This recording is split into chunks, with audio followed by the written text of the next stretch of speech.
Hi and welcome again to Sentinel Lock and Door. I'm Todd. I wanted to talk a little bit today, unscripted, just about locksmith scams, or maybe they're just better known as locksmith kind of bait and switch. The first clue that you're going to have just dealing with someone that's kind of a locksmith scammy potential thing is if they have an 800 or they have a toll-free number. And that simply means that you're calling some unknown place and they're finding somebody, hopefully, for them, near you who can come out and do this, quote a low price, but actually end up charging quite a bit of money.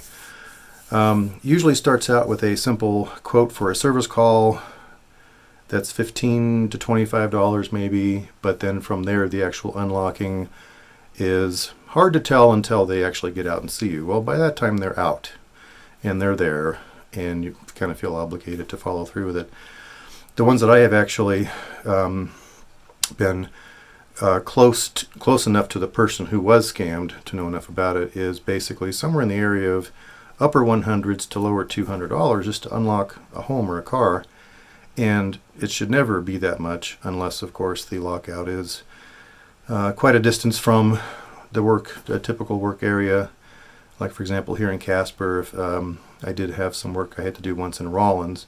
And being that it's an hour and 45 minutes, that was an awful big charge just for the time to get out there and whatnot. But typical lockouts that are the scammy type things, they're going to, again, quote you a really low price for the service call and an unknown amount for what it's going to take to get in.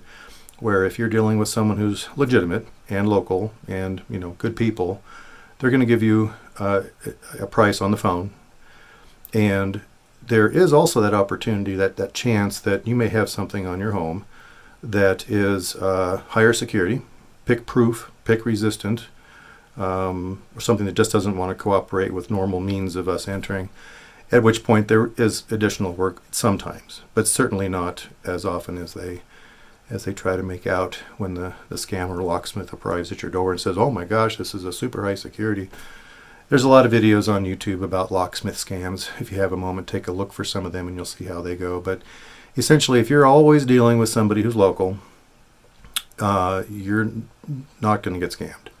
The folks that I know here in this area are not that kind of person at all. They're going to give you a straightforward price. They're going to be honest with you. They're just trying to earn a living. If something takes quite a while to get into because of problems or high security, it's legitimate.